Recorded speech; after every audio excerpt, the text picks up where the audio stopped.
Joining us now to review some of the headlines of today's newspapers from around the world is Arise News analyst Emmanuel Efeni, the great Malabite. Good morning, Doctor. By the way. Well, Ruben, we are not young anymore. No, you're not old, you're experienced. Yes, no, but of course, there's age.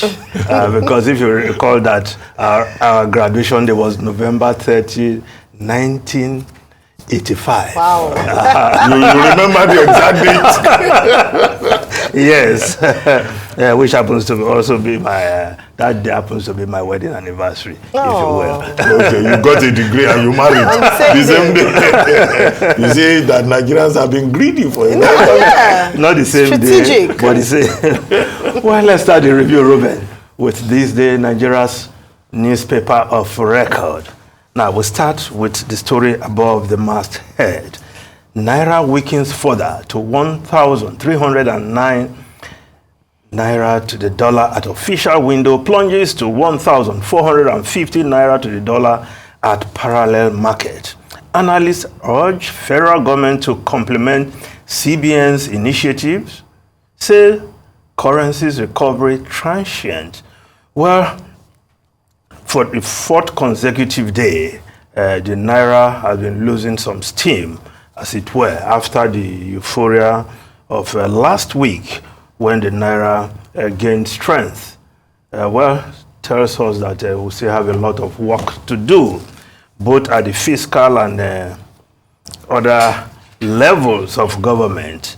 And that is what analysts are saying, urging the federal government to complement CBN's initiative. Yes, despite the fact that the CBN intervened in a way by making another tranche of FX available to BDCs at 1,110 Naira to the dollar. Yeah, you can see the reality that the Naira has weakened further to 1,450 Naira to the dollar at the parallel market. Well, still work to be done. Now, the other story on the front page of this day, NNPC signs deal to build another 100,000 barrel per day refining plant within Port Harcourt refinery. Fuel queues worsen in Abuja environs. NNPC says issue resolved. Well, the NNPCL yesterday signed a contract with African Refinery Port Harcourt Limited to build 100,000 barrel per day refinery within the Port Harcourt refinery. Of course, the national company made this known on its X handle, and on behalf, which was signed there by the executive director downstream of the NNPC, Dakpo Shegun, and that information was made available in the X handle of the NNPCL. Now, of course, the company, African Refining Port Harcourt Limited, the special purpose company built to hold and process the 1,000 barrel of brownfield, as the report goes. Well, the NNPC Group Marine Director promised that petrol will flow from the Port Harcourt refinery refurbished, revitalized, but Nigerians are still waiting. We don't want to believe that another round of turnaround maintenance, no pun intended there, has just happened without products coming out of that refinery, because the NNPCL CEO promised 28th of March, petrol will flow from that refinery. But that is yet to happen. I think Nigerians are very much interested, because a lot of money has gone into that turnaround maintenance, refurbishment of one of the Port Harcourt refineries. Now, the lead story, Tinubu will continue to take difficult decisions for Nigeria despite short-term pain. Says nation has seen worst of storms, yet unafraid of consequences, since its actions are in best long-term interest. Outlines roadmap for trade opportunities at meeting with Netherlands Prime Minister. Tells Dutch industry partnership must be transformative. Dutch investors to activate additional $250 million investment in Nigeria. Yes, the president doing the international economic diplomacy round, and that took him to the Dutch capital, where he met with the Dutch Prime Minister. Yes, and whom Ruben recalled, he used to ride bicycle. Well, we also once had a minister who was riding bicycle in Abuja. Yeah. Ojo Madueke, yes, but he was Minister of Transportation then, encouraging one and all to ride bicycle. Good for your knees, good for exercise. But when he was almost knocked down, he had to abandon that project. You can imagine Ruben coming to work with a bicycle. And with all the rough I don't even know how to ride a bicycle. Dr. Martin. That won't happen. We're looking at a greener economy, greener world. Yes, Ride the no, I don't bicycle. want to ride bicycle. Okay. Yeah. Maybe you're too old to start that now. It's never too late. Well, the president's trip, well, it's a welcome development, marketing Nigeria at home, abroad, right? Selling hope at home, selling hope abroad. But we need more than hope. The president is saying the pains will be there, tough times will be there, but they won't last long, because before long, the good times will be here. As the saying goes, tough times don't last, tough people do. I hope Nigerians are tough enough to withstand the hardship that is coming with these policies, albeit short term, as the president has said. Now, if we look at the Vanguard newspaper, Labour Party PDP kick, as US report says 2023 poll mirrored Nigerians' will. Report admitted APC rigged election, surprised over its conclusion. Labour Party, we won't allow Nigeria become a one-party state. PDP is welcome. It's welcome, but we don't need external validation. APC presidency say votes were not suppressed in Lagos. Well, I think they should just leave us with our election, because we had our elections with all its flaws, contested at the tribunals and at the courts up to the Supreme Court, and now what we have is the will of the people. Till the next 4 years, I think we should just stay with that. I don't want all these foreign bodies trying to remind us how our election went 1 year after. No, we had an election, flawed as it turned out to be, but contested at the tribunal, at the Supreme Court, and that is the will of the people. You want to put that will in quote, good for you, but that's the will of the people for now. That's how democracy works. Former President Donald Trump never accepted, up to now, the outcome of the last presidential election in America. But the election is what it is. So let's look at the Daily Trust newspaper. Bandits attacked Zumi Emir's palace, killed 3, destroyed GSM mast. Ex-Nasarawa administrator's house also hit. Well, the bandits still running riot and causing rampage all over the place.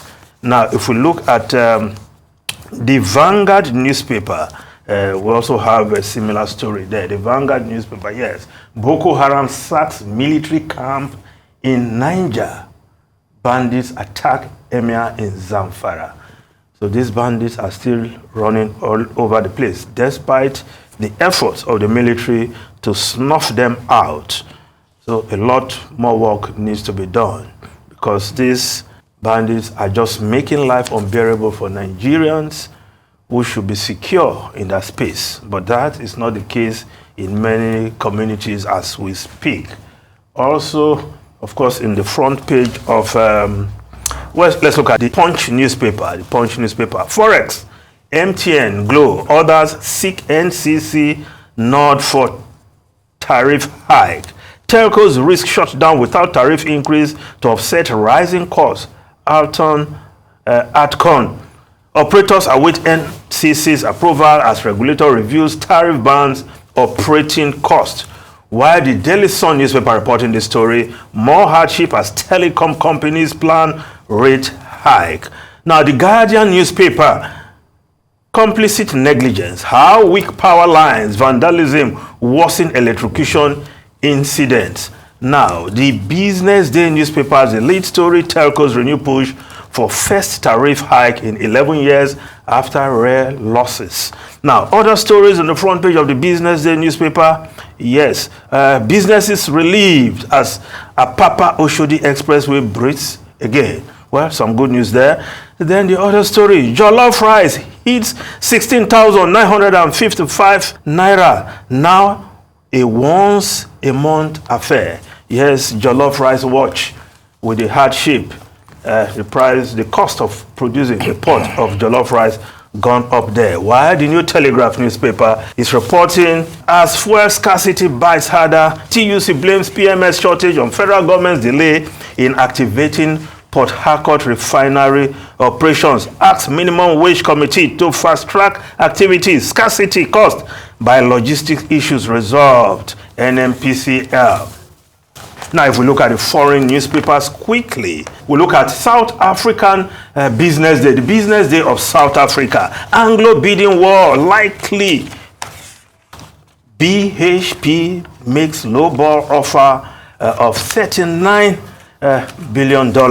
Yes, the bidding war, as the newspaper put it, yes, Anglo America rejects bid for setting up likely bidding war. Yes, that's the report there coming from South Africa. Yes, a bidding war likely in South Africa. Yes, just to get the exact report. Anglo bidding war likely. Yes, but Anglo America rejected the $39 billion bid, and that is likely to set up a bidding war. But the South African Minister of Mineral Resources, Gwede Mantashe, is not enthusiastic about PHB bidding for Anglo America because, as he puts it, the experience the country has had with PHB is not positive because when PHB bought over Billiton, another company, it simply dumped the coal subsidiary, and that in itself was not a welcome development in South Africa. Anglo employs 36,000 workers. So, and at this time when copper is hot commodity, can imagine why a number of persons are interested, including the government officials. But the kind of proposal PHB is putting forward is even complex, and some are even saying suspect.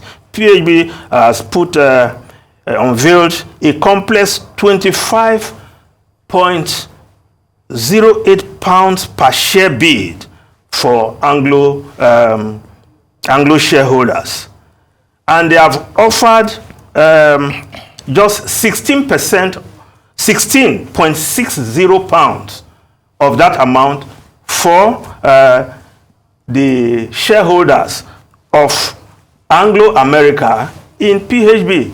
The rest will be for some subsidiaries. So that in itself, so we keep a watching brief on what is happening to that.